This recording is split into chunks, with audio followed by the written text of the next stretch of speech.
You're fucking Dalton. Don't you forget it.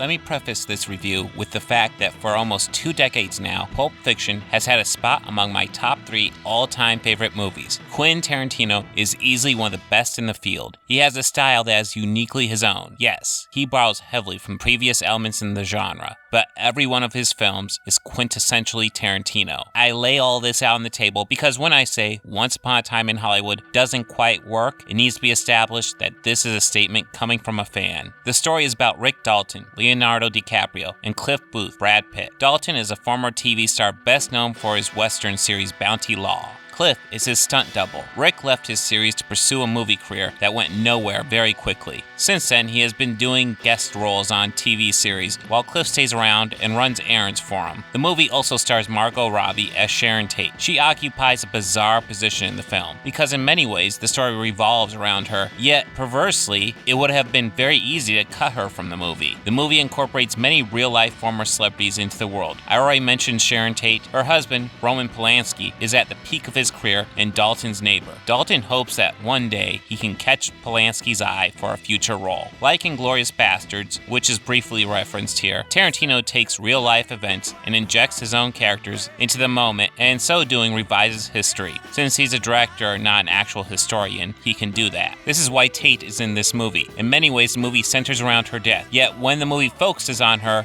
instead of the much more interesting events happening to Dalton and Cliff, it feels like a jarring shift. Tate should be the heart of this piece. Instead, she is a distraction. Tarantino nonchalantly forces a certain amount of willful ignorance into this movie, a social blindness. One of the main characters, in fact, I would argue the main hero of the story, supposedly killed his wife. His guilt or innocence is never clarified. Thus, there's the very real possibility that the hero of this piece is a wife killer. This fact pops up only a few times, only to be dismissed just as quickly. In much the same way, Polanski is presented as the ultimate film director, ignoring his future vile misdeeds. Of course, he is an integral part of the real story, so perhaps that transgression can be forgiven. Additionally, in this film, it appears as though Tarantino has finally given up all subterfuge in regards to his foot fetish, and has most of his actresses have a moment wherein they display their feet for extended shots. Moreover, although this film has a typical 3-act structure, the event that transitions between Act 1 and Act 2 is so peripheral that instead of 2 acts, it feels like one marathon act until the time jump screen text starts Act 3. Consequently, we spend forever setting up things, and when the payoffs actually happen, they are very much blink and you miss them affairs. Still, with all these things going against it, it's not a terrible movie at all.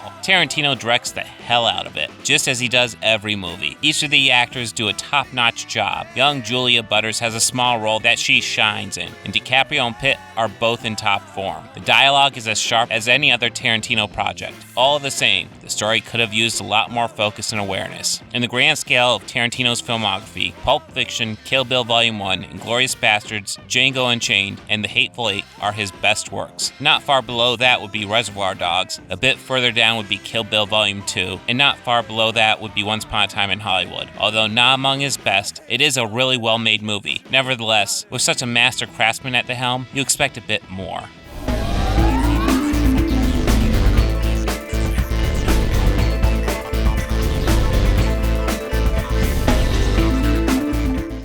They think order and chaos are somehow opposites and try to control what won't.